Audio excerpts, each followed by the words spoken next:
اور یہ جو ساری چیزیں ہیں یہ کیپٹلزم کی جو ہے نا وہ آؤٹ کم ہے بیسیکلی کہ آپ میسیو ایڈورٹیزمنٹ کرو لوگوں کے ذہنوں میں، آپ اپنی چیز کو کی امپورٹنس بناؤ، things should become indispensable for them and they should spend out on whatever you are doing. تو یہ ان کا یعنی it is linked with that. تو وہ آؤٹ آف گریڈ جب وہ آپ وہ پروڈیوس کرتے جائیں گے، یہ ہم اگلے اس سیشن میں بالکل سبسیکوینٹ سیشن میں ڈسکس کریں گے.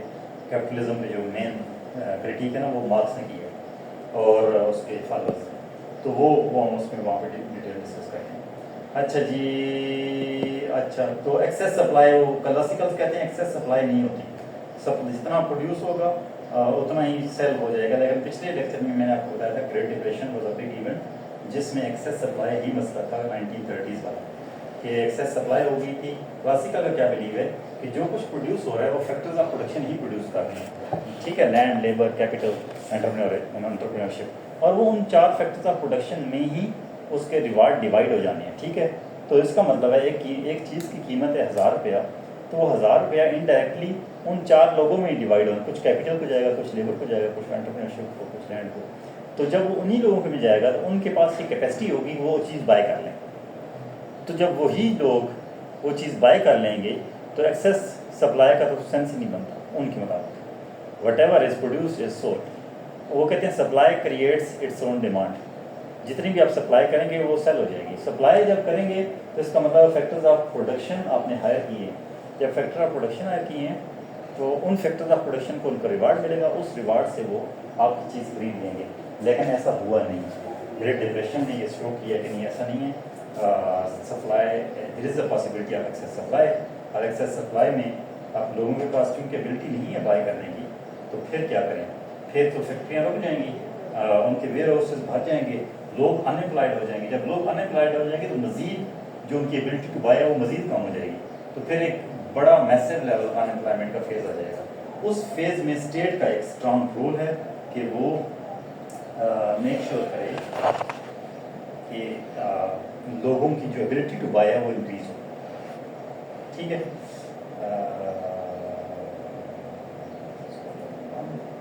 اچھا جی، اب ہم آ گئے ہیں ایک بڑے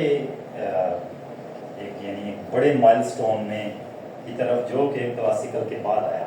کلاسیکل کے بعد کلاسیکل کا جو سب سے بڑا کریٹیک ہے وہ کارل مارکس ہے. کارل مارکس کے بارے میں پڑھا ہے، کچھ سنا ہے؟ ہوا جس کا ہے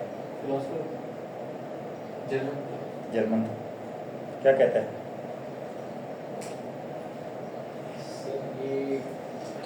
وہ سر گورنمنٹ کا رول زیادہ کرنا پڑ رہا تھا، مارکیٹ کو کم. سر یہ کہہ رہا تھا کہ کلاسز ختم ہو جائے، جو رولر کلاس، اگر رولنگ کلاس مڈل کلاس پہ چلی جائے، مطلب کلاس لیس، اسی کو ریفائن کرتے ہیں. ٹھیک ہو گیا. مارکسزم کا تھوڑا سا بیک گراؤنڈ ہے، بہت زیادہ فلسافیکل ہے. میں بھی اس پہ اتنی گریپ نہیں رکھتا کیونکہ یہ فلاسفی کا جو وہ سبجیکٹ ہے نا، تو اس کو آپ اگر انٹرسٹ آپ کا ہے تو ایکسٹینسو ریڈنگ کرتے جائیں تو آپ کو، کیونکہ ہسٹری بھی اس میں ہے تو بٹ میں اس کو گو تھرو ضرور کروں گا تاکہ آپ کے لیے کچھ یہاں سے ٹیک اوے ہو جائے، کچھ آپ خود اگر پڑھیں گے تو it will be very much clear. Idealism and materialism, production as a transformation of nature, production as social relations, capital, imperialism, dependency, world system and critique. یہ ساری تھیریز ہیں. پھر 4 ہوپ کہ ان میں سے جتنی ہم کور کر سکیں آج کوشش کریں گے میں جلدی جلدی آپ کو یہ بتا دوں. اچھا جی، مارکسزم جو ہے جیسے آپ نے کہا جرمن فلاسفر تھا اور اکانومسٹ تھا، تو اس نے کہا کہ philosophy of social existence, historical materialism, a theory of history. History سے نا اس نے وہ بیسیکلی لیسن لیا کہ کیسے جو ہے نا ہم نے کچھ ہسٹری کے لیسنس تھے جن کو اوور تھرو کیا ہے اور اس سے آپ وہ جو کلاسز اور وہ چیزیں ڈیولپ ہوئی. ڈائلیکٹس کا مطلب ہوتا ہے بیسیکلی کہ کسی چیز کا کلیکٹیو، یعنی آپ تھنگز آر انٹر کنیکٹڈ. جیسے آپ کا برین ہے اور آپ کی باڈی ہے وہ آپس میں انٹر کنیکٹڈ ہے، اسی طرح آپ ہیں اور آپ کی سوسائٹی ہے وہ آپس میں inter connected.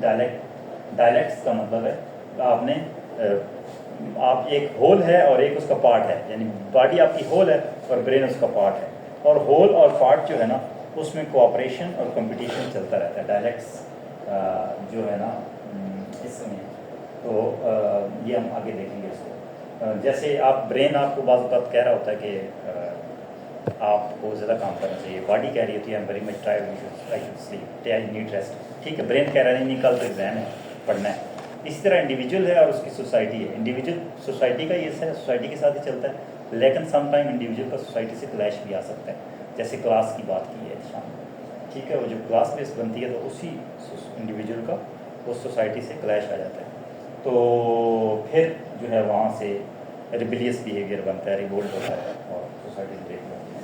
Politics of socialism, socialism is actually an equality, perfect equality. تو وہ یہ کہتے ہیں everything belongs to everyone, ہر چیز جو ہے نا وہ ہر ایک کی ہے, ہر ایک کا کچھ نہ کچھ کنٹریبیوشن ہے اس چیز کو پروڈیوس کرنے میں.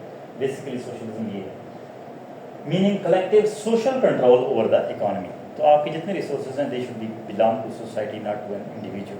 کیونکہ جو ریسورسز ڈیولپ ہوئی ہیں وہ سینچریز کا پروسیس تھا, ان کی ہسٹوریکل میٹیریلزم جسے وہ کہہ رہے ہیں, سینچریز کا پروسیس تھا جس کی وجہ سے وہ ڈیولپ ہوئی ہیں, اور اس پروسیس میں سارے لوگوں نے کنٹریبیوٹ کیا ہے. تو ریممبر ہم نے کلاسیکل میں کہا تھا کہ کلاسیکل کہتے ہیں کچھ انٹیلیجنٹ انٹرپرینور جو ہے نا وہ رسکی ڈیسیجنس لیتے ہیں جس کی وجہ سے پروڈکشن ہوتی ہے, اور پروڈکشن ہونے سے سوسائٹی آگے جاتی ہے. اور یہ جو انٹرپرینور ہیں یہ برین ہے اس سوسائٹی کا بیسیکلی. جیسے وہ کہتے ہیں نا کہ وہ ٹرمپ نے ابھی ریسنٹلی الیکشن جیتے تو اس میں Elon Musk is star of the society, اس طرح کی بات کی ہے, از رائزنگ اسٹار. تو ایلن ماسک کو وہ کہہ رہا ہے کہ یہ زبان یا ایسے اس جیسے جو لوگ ہوں گے نا وہ سوسائٹی کو آگے لے کے چلیں گے. مارکس اس چیز کو بلیو نہیں کرتا. مارکس یہ کہتا ہے کہ جو کچھ ایلن ماسک بھی کر رہا ہے نا اس کے پیچھے بھی ملینز آف پیپل کا ہسٹوریکل یعنی ایفرٹ ہے, بیسیکلی کنٹریبیوشن ہے جو کہ ڈفرینٹ پریکٹسز سے آیا ہے. Basically learning, unlearning, relearning, اس سے یہ چیزیں سامنے آئی ہیں. آج اگر جو ہے نا ٹیسلا بنی ہے یا الیکٹرک وہیکلس بنی ہیں تو کچھ پرابلمس تھے نا جس پہ لوگوں نے کام کی ہے اور اس کا سولوشن ڈیوائز کیا ہے. اس کے بعد یہ پھر یہ چیز ایک نئی انڈسٹری ڈیولپ ہوئی ہے جس کی وجہ سے وہ بلینئر نئے بن گئے. اچھا جی, Friedrich Engel and Karl Marx, یہ ان کا مین کنٹریبیوشن ہے. They were enlightened modernist. Enlightened modernist کون تھے؟ انلائٹنمنٹ کی ہم نے بات کی تھی اس میں, برٹش انلائٹنمنٹ. وہ لوگ تھے جو کیتھولک سے کانفلکٹ رکھتے تھے, ڈفر کرتے تھے, اور وہ یہ کہتے تھے کہ دے گیو ویٹیج ٹو ورک. انہوں نے کام کو امپورٹنس دی. انہوں نے کہا کہ ورک جو ہے ایک سروس ٹو سوسائٹی ہے, خدا کی خدمت ہے, سوسائٹی کی خدمت ہے, اور ویلیو ایڈیشن ہے. پہلے کہتے تھے ورک تو گناہ ہے, آدم نے سزا گناہ کی ہے, اس کے بچوں کو اس کو سزا مل گئی ہے, تو ہم نے گناہ میں کام کر رہے ہیں. تو انہوں نے کہا کہ انلائٹنڈ ماڈرنسٹ نے کہا کہ نہیں ایسا نہیں ہے, ہم تو ویلیو ایڈیشن کر رہے ہیں, سروس ٹو سوسائٹی کر رہے ہیں, ویلفیئر کو میکسیمائز کر رہے ہیں. تو اس لحاظ سے مارکسسٹ جو ہیں وہ کام کرنے کے خلاف نہیں ہیں, یعنی پروڈکشن کے خلاف نہیں ہے ایسا. وہ پروڈکشن کے بعد جو ہمارا ڈسٹریبیوشن نہیں کہ ان کا کیپٹلسٹ سے خلاف. ٹھیک ہے جی, تو وہ ایک بیسک ڈفرینس یہ ہے. اچھا جی, they believed in social progress, perfectibility of humankind. یعنی آپ جب کام کر رہے ہوتے ہیں تو آہستہ آہستہ آپ پرفیکٹ ہوتے جاتے ہیں, چیزوں کو امپروو کرتے جاتے ہیں. تو یہ آپ کا جو ہے نا ہسٹوریکل میٹیریلزم یہ ہے, آپ سیکھتے ہیں اور آپ امپروو کرتے ہیں چیزوں کو. اچھا جی, just like other modernists, they believe that science could make life easier, better, longer, happier. However, capitalist industrialization,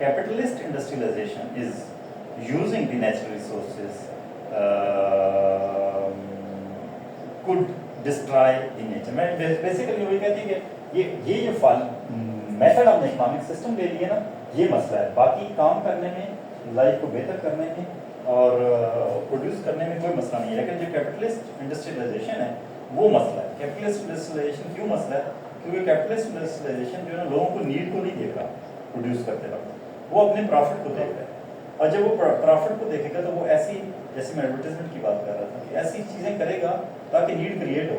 ایک چیز ہے ہوتی نہیں آپ کی زندگی میں, اچانک سے وہ چیز آ جاتی ہے اور وہ بڑے امپورٹنٹ پارٹ آف لائف بن جاتی ہے, آپ اس کے بغیر رہ بھی نہیں سکتے, اور پھر وہ چیزیں اسی چیز کی قیمت بڑھانا شروع ہو جاتی ہیں, آپ پھر ڈیولپ بھی کرنا شروع کر دیتے ہیں وداؤٹ ریئلائزنگ کہ یہ تو چیز نہیں بھی تھی, تو ہمارا کام چل رہا تھا. Accumulation of capital according to Marx and Engels reflects economic growth and it is the outcome of mass of people. وہ یہ کہتے ہیں